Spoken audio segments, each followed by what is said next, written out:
everybody, thank you so much for tuning in once again. My name's Joanna M. Cameron. I'm a mental health therapist and a life coach, and I'm bringing you mental health tips and life coaching tools that are going to help you navigate through your everyday life. This month is May, and what is May? May is Mental Health Awareness Month, and because I'm a mental health therapist, I thought it would be very beneficial for me.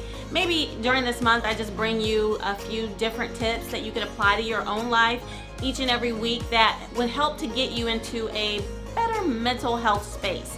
And a lot of times when we say the word mental health, we instantly want to think of a mental illness or someone who has a mental health diagnosis. And that's not necessarily just what mental health means. Everyone has mental health. And if you don't take care of your mental health, then that's what will ultimately lead you to being someone who has a mental illness or is diagnosed with a mental illness. And that's what we want to try to avoid by maintaining our mental health. And so for this week, what I want to talk to you about applying to your own life is meditation. Anyway, I don't do this when I meditate, but you always see people do this, right? So that. Sitting Indian style or with your legs crossed on the floor with your hands like this and deep breathing and looking up to the sky. My meditation is more me sitting up against my bed on my floor. I do sit Indian style with my eyes closed and just in a complete quiet space. And I have my vision boards laid out in front of me. So everybody's meditation practice and ritual can be totally different. And a lot of people get intimidated by the word meditation because they think it's like this religious practice that only certain different religions can participate in. And then you feel like if it's not something that's a part of your everyday religion, then you feel like it's taboo and you shouldn't participate. Well, meditation is simply just something that allows you to get to a space and place of quietness and calm in your mind. It's like bringing your body and your mind to the present moment at the same time.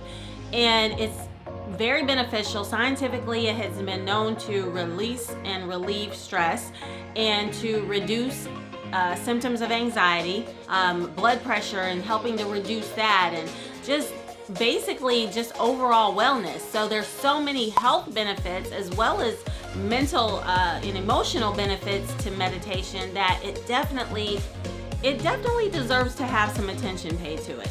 I don't necessarily do meditation every single day, but that is a goal that I really want to strive to getting to, because when I do meditate, it does bring me to this place of allowing things to come to my mind that in my everyday busy life I completely miss. And so for me, it's like when I put out a request or put out a prayer to God or to the universe or your higher power, that's whatever you refer to your higher power as. But when I put out my prayer request, meditation for me is like receiving the answer. So I allow my body and my mind to get still enough to actually hear what the next best step for me to take in my life is. And it just opens up my mind for clarity to be able to focus better and to know how to manage and maneuver different situations that may occur in my life. And it definitely helps to alleviate and eliminate a lot of stressful feelings and emotions that we struggle with every single day. Mother's Day is coming up, and because I'm also a mom and I know what it's like to be a mom, we take on 1,000,001 different roles and try to do so many different things at once, and we don't take enough time for ourselves. Start the week off, if you can, start your week off with meditating and apply it to your daily ritual to get up in the morning before you do anything else. Even if you only have 5 minutes that you can take, sit in a quiet, still, dark place if possible. Close your eyes, and if you want to do, I don't know why I can't do this, but if you want to do this and put your head back and close your eyes and sit Indian style because that makes you feel like you're actually doing it right, then do that. But the whole key is to eliminate all thought. And a lot of times people feel intimidated because they feel like they're doing it wrong because they still have all these thoughts, rolling around in their head, and they can't completely decompress and quiet their mind. It's okay.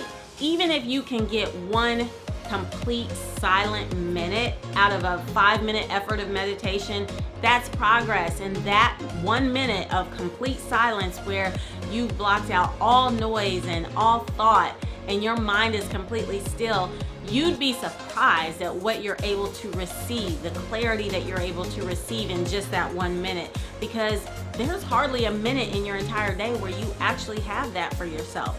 So even if you only get 1 minute out of a 5-minute effort, it's done right. There is no right or wrong way. There is definitely improvement along the way to where you can get it to maybe 5 more minutes or 10 more minutes or 15 minutes. But don't worry about that right now. Just work your way up to it. So you just start somewhere. So give yourself the permission to have that quiet time to yourself. Just get the thought out of your head that it has to be related to some type of religious practice or ritual, so that you don't feel like it eliminates you in any type of way or it boxes you in, because it's so much more than that. It's so much more than a religious practice. It's really a healing practice for your emotions and your mind and your mental wellness. Allow yourself to sit quietly with yourself, void of thought, void of worries about the next day, void of worries about the previous day. What's done is done, what's to come's gonna come. And if you just learn to live in the now, you will find that you are at so much more peace. And just focus on the present moment. Focus on hearing, not asking while you're meditating, but just hearing through the silence, the clarity of what it is you should do. And you may not hear it in that moment of meditation, but once you are out of that state and you're able to kind of refocus your brain a little bit and then allow yourself to reconnect with those outside thoughts are going to be so much more clear after your meditation practice. Take it from me. I've tried it, I've done it, I've lived it.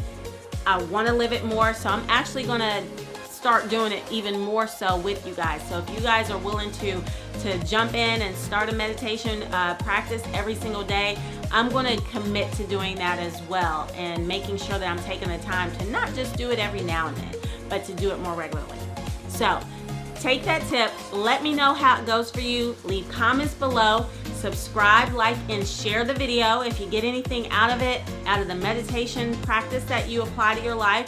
Let me know how it goes for you. Let me know, or let me hear about some of the clarity that you've received, or even some of the direction.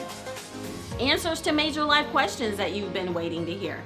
I'd like to hear it all. So thank you so much for tuning in. I'm Joanna M. Cameron. Once again, subscribe, like, and share. I will see you again, same place next week. Bye for now.